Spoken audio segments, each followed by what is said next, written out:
Silicon city ಬೆಂಗಳೂರಲ್ಲಿ ತಡರಾತ್ರಿಯಿಂದ ಕೂಡ ಮಳೆ ಬರ್ತಾ ಇದೆ. ಸಾಕಷ್ಟು ಏರಿಯಾಗಳಲ್ಲಿ ಈಗಾಗಲೇ ಮಳೆಯಿಂದ ಸಾಕಷ್ಟು ಅವಾಂತರ ಸೃಷ್ಟಿಯಾಗಿರುವಂತದ್ದು. ನಾನೀಗ ವಿಲ್ಸನ್ ಗಾರ್ಡನ್ ನ BTS ರಸ್ತೆಯಲ್ಲಿ ಇದ್ದೀನಿ.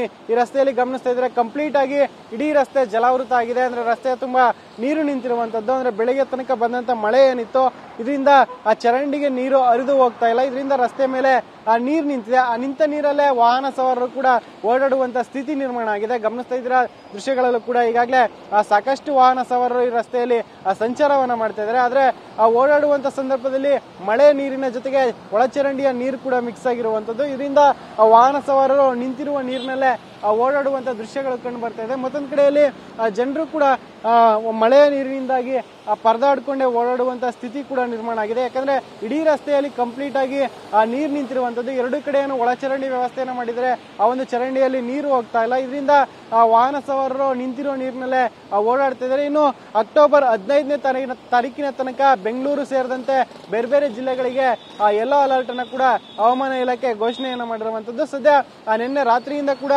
ರಾಜಧಾನಿಯಲ್ಲಿ ಬೇರೆ ಬೇರೆ ಭಾಗಗಳಲ್ಲಿ ಮಳೆ ಆಗ್ತಾ ಇತ್ತು. ಜೊತೆಗೆ ಬೆಳಿಗ್ಗೆ ಆದ್ರೂ ಕೂಡ ಇನ್ನು ಮೋಡ ಕವಿದ ವಾತಾವರಣ ನಿರ್ಮಾಣ ಆಗಿದೆ. ಜೊತೆಗೆ ಒಂದಷ್ಟು ಕಡೆಗಳಲ್ಲಿ ತುಂತುರು ಮಳೆ ಕೂಡ ಆಗ್ತಾ ಇರುವಂತದ್ದು. ಆದ್ರೆ ಬೆಂಗಳೂರಿನಲ್ಲಿ ಒಂದು ಮಳೆ ಬಂದ್ರೆ ಸಾಕು ಆ ರಸ್ತೆಗಳು ಜಲಾವೃತ ಆಗುತ್ತೆ. ಅದೇ ರೀತಿಯಲ್ಲಿ ಈ ಒಂದು ರಸ್ತೆ ಕೂಡ ಕಂಪ್ಲೀಟ್ ಆಗಿ ಜಲಾವೃತ ಆಗಿದೆ. ಒಟ್ಟಿನಲ್ಲಿ ಈ ಒಂದು ಮಳೆಯಿಂದಾಗಿ ಇನ್ನು ಅಕ್ಟೋಬರ್ 15ನೇ ತಾರೀಕಿನ ತನಕ ರಾಜಧಾನಿಯ ಜನರಿಗೆ ಸಂಕಷ್ಟ ಎದುರಾಗುತ್ತೆ. ಆದ್ರೆ ಮಳೆಯ ಪರಿಣಾಮ ಯಾವ ರೀತಿ ಇರುತ್ತೆ, ಜೊತೆಗೆ ರಾಜಧಾನಿಯ ಜನರಿಗೆ ಏನೆಲ್ಲ ಸಂಕಷ್ಟ ಎದುರಾಗುತ್ತೆ ಅನ್ನೋದು ಇನ್ನಷ್ಟೇ ಕಾದು ನೋಡಬೇಕಿರುವಂತದ್ದು.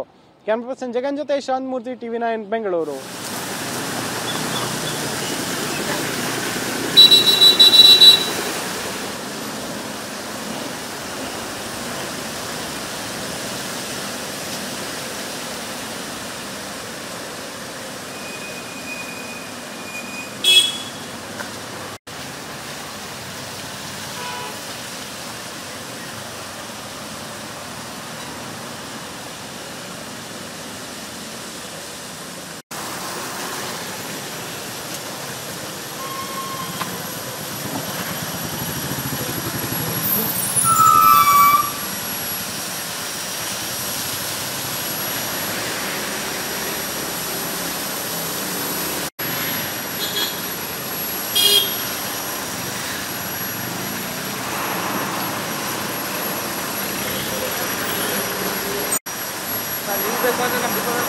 ಸರ್, ಇನ್ನು ನೀರು ಜಾಸ್ತಿ